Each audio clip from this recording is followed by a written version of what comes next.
Hi, I'm Heather from Creators Workshop, and today I'm going to show you how to make the seasonal home sign.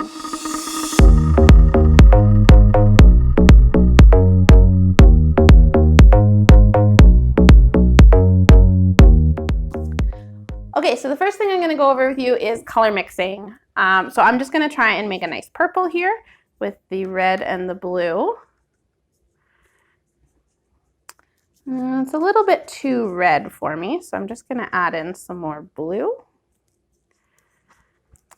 We're using just an old like sour cream lid as a painter's palette, so you can use pretty much anything you have available. So if you want to make your color lighter, the trick to that is actually to start with some white on its own on the palette and then put your color into it instead of putting the white into the color. White takes quite a lot, so if I wanted to get this nice light purple, I'd have to put a lot of white into the color, so it's just a little bit less wasteful to do it this way. On the other hand, if you want to make it darker, you want to use a little bit of black. You just want to take a little bit of black on your brush and mix it into your color. Be careful with that because black can be very strong, so it doesn't take very much black to make much of a difference. If you're having a hard time getting a specific color, what you can do is pull up a color wheel online. So the way these work is you start with the color on the top and then you spin it to show what color you're adding. So it has the primary colors and then white and black. So you're just going to spin it to show. So if we have like the dark violet there, we add some red, it'll go more of a like magenta. Add some yellow, it turns into this yucky kind of brown color, whatever like that. So you can use those online. It'll help you figure out what colors you're mixing in. We have included a brown in all of our kits because brown is really hard to get nicely out of mixing colors. If you have any questions, you're trying to get a specific color, you're having trouble with mixing them, just send us a quick message, let us know, and we'll try and give you a hand with that. So now we're going to go through our chalk transfers. For any of the more complicated designs like the Santa or the Mickey or Minnie Mouse, we've included a stencil just because they are a little bit harder to freehand. So what you're going to do for those is first of all cut them out and then flip it over so that the image is facing down. You're going to grab the chalk that we've included and just scribble over anywhere on the paper that has design printed on the front. So when I tilt it up to look at the sun, I can see that everywhere where there's black, maybe get a little bit more here, has chalk over it.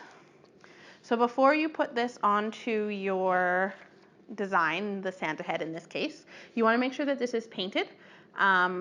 If you try and do it on the wood, the chalk just doesn't show up very well on the wood. So just make sure you've done a base coat. White is going to be the most common color for that.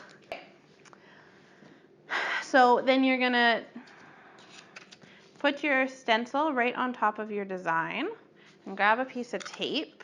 Generally I use 2 just so that you have it on both sides. Line it up as nicely as you can with the edges.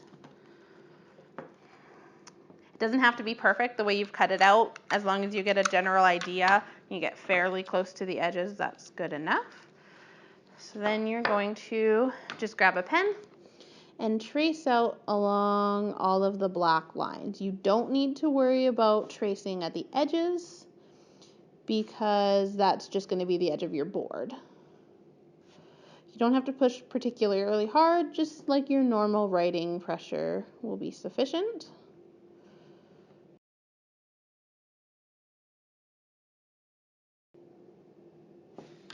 Okay, so once you're done, just take a quick peek. Peel one side of the tape up and take a look and make sure all of your chalk lines are showing up nicely. If it looks good, then you can peel it all the way off. Otherwise, just put it back on, do a quick check over, or do a quick go over with the pen wherever you missed the spot. Pull it off like that. That's going to give you a nice line to follow. So then you would just paint around here with the red in this case. With the beard and the mustache on this guy, since it is white beard, white mustache, we used a very thin blue outline there just to kind of outline the difference between the beard and the mustache.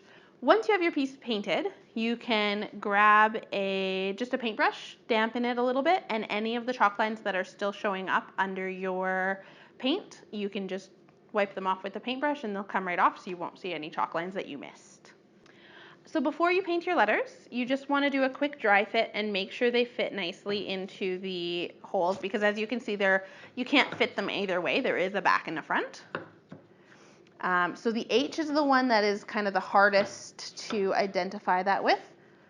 But once you get it in there, it sits snug. And then just take a marker or a pen, mark the back of them, just so that you know which side you need to paint. Once you have finished painting them and you want to glue them on, just grab some of the glue that we've included. It's in the little pot with the dot on the lid. The dots are going to be different colors. They all mean the same thing. Put a little bit of glue on the back of your letter. Fit it right in. No, I have it right. Okay. And then just take a damp cloth and wipe around the edges if any glue came out so that you can get it off before it dries. And then you're done. Enjoy your product.